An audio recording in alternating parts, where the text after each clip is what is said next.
Damn, man, I gotta lose some weight again. I know it's always talking about weight, but guess what? My tail no longer connects and stays on my waist. Nope. I'll put it on my waist, and by the time I take one step to the sink, it falls to the floor. Which means I am in the beach tail club. That's pathetic. I am now using my son's SpongeBob beach tail. Really? Okay, it's time to do something about that. Alright, this is a request video, but I'm going to put a little more oomph into it because I have done this before. I want to get into some detailed shit. Okay?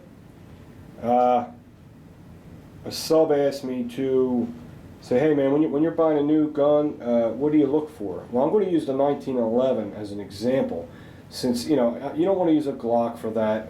I mean the XDs and all that, because they're the guns of the time and the future, and they're very simple, and there's little things you can look for, you know what I'm saying, but since the 1911 needs to be made correct or it's a mess, if it's made right, it's the best handgun you'll ever own. Ever. You will shoot the best with it, and it will be extremely reliable. When it's not made right, it's a complete train wreck. Okay? I've been lucky. I haven't had a bad 1911 yet. You guys know how many 1911s I've had. Christ, I think if you add them all up, all together, since I started YouTube, the ones I've traded, sold, bang, bang, bang. Every time I trade and sell a gun, it ain't because there's something wrong with it. It's just because visually, I thought I wanted it, and visually, I'll see something that I'm like dying to get, and that's what forces you to do it when you don't have money. So, I don't want to drift off topic. We're going to talk about what to look for, and then I'm going to show you a little more in depth of other things to look for after you have the gun. Okay? All right. Well, let me know. I hope this video makes you guys happy. Okay. If I'm buying a 1911, also someone sent me some beautiful stuff. We'll show that at the end of the video. If I'm buying a 1911 or any handgun, the first thing you do is when you're handling it, try to be safe conscious, because even though some gun counter guys will check the chamber and then close the slide again, well, show them you're responsible and pull the slide back again and make sure it's safe. You're gonna have to pull the slide back anyway to check it out. Alright, I'm checking it out. So let's pretend I'm at Target Master, because this is where I got this. Alright, I'm at Target Master. Okay, what I do is take the gun apart, of course. Now they're not going to let you field strip a new gun. There's just no way. They're not going to do it. If you have a gun store owner and you know him well, he'll let you probably do it. But if you're just a guy, I don't care if you buy 10 guns a year there, they're not going to let you field strip the pistol, especially a $1,000 1911. And you could scratch it. I don't blame them. So one of the things I do, you got to do what you can, is I'll look in here. First thing I'll do is look in here, and I'll see if the barrel meets up with the feed ramp on the frame flush. And the way you do that is, and I don't know if you can see it.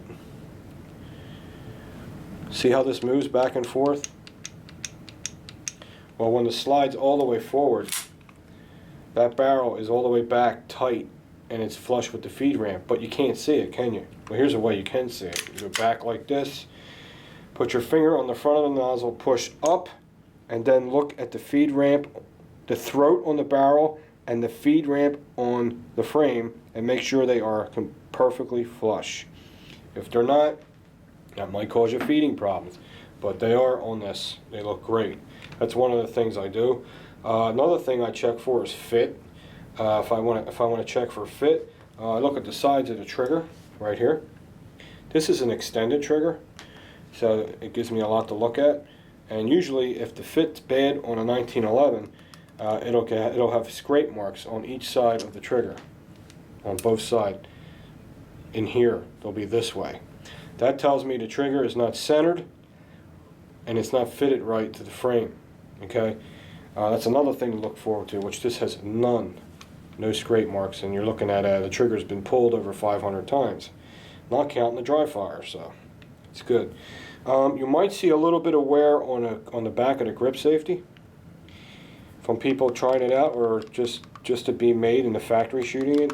And on this one, there's like no wear on the edge of the safety. Now, you'll see that a lot. So I'm not going to say don't buy the gun. You know what I'm saying? If it has scrapes on it, because unless it's like from top to bottom, then you know it's real poorly fitted. But if you see a little bit on the bottom over here, that's fine. But guns that are made really, really perfect don't have any. Okay. But, you know, that's not a deal breaker. There's a little mark on this one. It's not a big deal. That's something else to look for. Next thing I do is I feel the rails on the slide like this. Now, when you go all the way back, you'll feel it hit that sear. So you want to go past that and just pull it back a little, right where it feels the smoothest, and just kind of feel this. If it doesn't feel like it's binded up, or it doesn't feel like it's real tight, chances are you got a 1911 that's made pretty good. Even if it isn't oiled, it shouldn't feel like it's bounded up. You know what I'm saying? One time I bought a Springfield Loaded, which that's not here anymore because of my my craziness back then. One of the 1911s, I looked at the gun counter guy. I looked at it and I'm pulling it back, and I'm saying, man, it feels really like it's binding up, dude. I said, this thing feels like it's made, like over tightly made, man. It's just really binding up. I mean, just because a gun's tightly made, it shouldn't bind up. That Kimber's tightly made, but it's precisionally right, so it's still going to glide nice. So if it's binding up, like it feels hard, that's not a good sign. You don't want that. So I said, do you have another one? And he gave me the other one. And he looked at me like, oh, this guy, you know, he don't know what he's talking about. Like I don't know what I'm talking about. He's give me that face, you know what I mean? And I grabbed the slide and I pulled it, and it was like 50% nicer. And I handed him. I said, you feel that? You tell me that don't feel better than the other one. He goes, I guess it does. I said, what do you mean? He said, you know it does. You know, I said, you know it does, man. I said, I'm not trying to break your balls. I'm not paying a lot of money for a gun if it ain't made right. Okay? So remember, guys, us YouTube guys, us gun enthusiasts, we are so in tune with this stuff. And, you know, I'm not saying all of them, but some gun shop guys ain't as in tune as we are, because, you know, all we do is think about guns and watch videos, and we learn, and we learn all kinds of shit. You know what I'm saying? So that's what I'm saying. I'm showing you this video so you can check it for yourself, and don't listen to some guy that just got hired 3 days ago and his last job is working at Home Depot. He can't tell you. He'll act like he knows. Okay. That, and also I'll always check the trigger, because I'm a fanatic with trigger, because if I can't shoot a gun right, if I can't shoot a gun beautifully, I won't keep it. It sucks, you know. Once you shoot a 1911, they spoil you. They spoil you, because you can split a fly's ass cheeks with them. You can put a bullet right up a fly's ass. They shoot so accurate, because the ergonomics and design is fantastic. Even the guns today still don't shoot as well as these. Close, but not as well. So what's that tell you? That's one thing. All right, now we're going to get into a little more detail. This is, I'm trying to think before I move on. Anything else? Check the mag release out too. Make sure it ejects the mag out real nice and easy. You know, just basic fundamentals. Check out the safety. Make sure the trigger works. Take your hand off the grip safety. Make sure the grip safety works, and actually take the safety off. See if the grip safety works. Then put it on. Now it should fire. Just make sure all the safety features work. That's very important. Make sure the sights are centered. Usually sights have little landings on each side of the sight, and make sure the landing's pretty close to the other landing. Make sure it has the same amount of space on each side. That'll tell you the sight's pretty much center. Now we're going to get internal with it real quick. I don't want to make this video too long, so we're going to take this apart. And anytime you take apart your expensive guns, don't use metal tools. Use wood or plastic, or if you can use your hands, that's even better. Because if I slip with this, it ain't gonna scratch that. I can do this all day long. It's wood. It's not gonna hurt it. Yeah, I just scratched my gun. Just kidding. So take this apart. It's saying that this is assembly video, so I'm gonna do this quick. Okay. Just want to show you something. When in 1911, this is what I'm talking about, break-in periods. A lot of people don't believe in break-in periods. This is going to debunk that. After what I tell you, you're going to say, okay, it does need to be broken in, because there's people that don't believe in that. Most of the time, it's Glock people. Okay, if you have a blued gun, which is the best one to tell, because it tells you. If you have a blued gun and you fired about 200 rounds through it, take it apart and look at your guide rails. Okay. If one guide rail, the bluing's rubbed off, and the other guide rail, the bluing's still all attached, what's that tell you? That tells you that this guide rail is microscopically maybe a thousandths too big than this guide rail. Or the slide grooves, one's a little bigger than the other. Is that a problem? No, it's not, to a certain extent. Like I said, as long as the gun's not binding up, it's not a problem. But here's where the break-in comes in. This is why people tell you about break-ins. Once it's broken in, the side that's a little too big will fit the gun perfectly and be fine. That takes about 500 rounds to get it like that. Now sometimes you'll get lucky, like this 1911. It has no wear on either guide rail, not even a little bit. And there's 500 rounds plus to this, right? 500 rounds plus to this, and there is no sign of any bluing coming off either side. So that means this gun was precisionally made in perfect spec for the slide. I got lucky. Sometimes that happens. Most of the time, they're microscopically off. Which, when I say microscopically, because I'm not educated, you can't tell by your naked balls. I'm sorry, your naked eye. Okay? Now, that's what break-in's all about. And the other thing about break-in is also the feed ramp, which is right here. This has a feed ramp on the frame.